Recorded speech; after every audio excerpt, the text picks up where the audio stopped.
Méditons sur cette leçon très importante intitulée « Tout est vanité, prépare ton âme pour l'éternité ». Mes frères et sœurs, permettez-moi aujourd'hui de vous poser une question simple, mais profonde.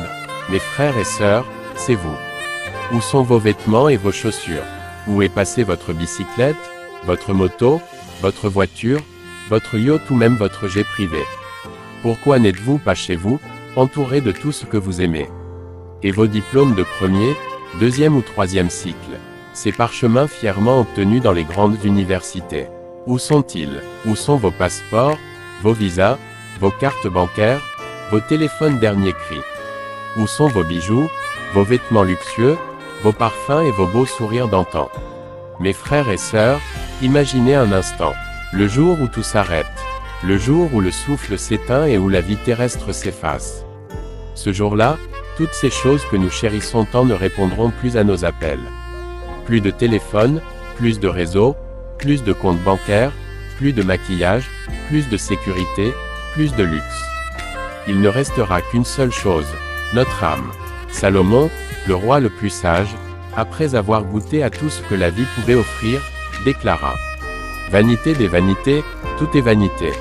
Oui, tout passe, mes frères et sœurs. Les richesses, la beauté, la renommée, les diplômes, les relations, tout s'envole. Mais ce qui demeure, c'est la relation que nous avons avec Dieu. La Bible nous avertit dans 1 Jean chapitre 2, versets 15 à 17. N'aimez point le monde, ni les choses qui sont dans le monde. Si quelqu'un aime le monde, l'amour du Père n'est point en lui. Car tout ce qui est dans le monde, la convoitise de la chair, la convoitise des yeux, et l'orgueil de la vie, ne vient point du Père, mais vient du monde. Et le monde passe, et sa convoitise aussi, mais celui qui fait la volonté de Dieu demeure éternellement. Ah, mes bien-aimés, le monde nous attire avec ses plaisirs, ses promesses et ses illusions. Il nous fait croire que le bonheur se trouve dans ce que nous possédons, dans ce que nous portons, ou dans ce que nous conduisons. Mais un jour, la poussière retournera à la poussière. Et ce jour-là, toutes ces questions résonneront dans le silence du tombeau. Où sont ton iPhone, ton parfum, ton argent, ta gloire? Rien de tout cela ne pourra nous suivre. Nos comptes seront fermés, nos vêtements laissés, nos titres oubliés. Ce que nous aurons fait pour Dieu, voilà ce qui parlera pour nous. Frères et sœurs, nous ne sommes ici que de passage. La vie sur cette terre n'est qu'un voyage, un court séjour vers l'éternité. Alors, pose-toi cette question. Suis-je sur la bonne voie? Si la réponse est non, il est temps de changer de direction.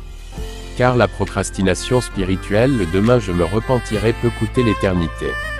Repens-toi aujourd'hui, cherche Dieu pendant qu'il se laisse trouver. Ne vise pas pour impressionner le monde, mais pour plaire au Seigneur. Aime ton prochain, fais le bien, apporte la joie autour de toi.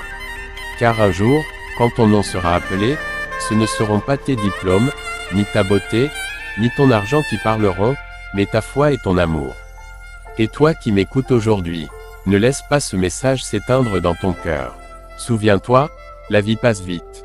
Mais celui qui fait la volonté de Dieu vivra éternellement. Alors, sors d'ici avec cette conviction. Tout est vanité si Dieu n'est pas au centre. Aime ton Créateur, vis pour lui, et prépare ton âme pour l'éternité. Que le Seigneur te bénisse et te garde. Amen.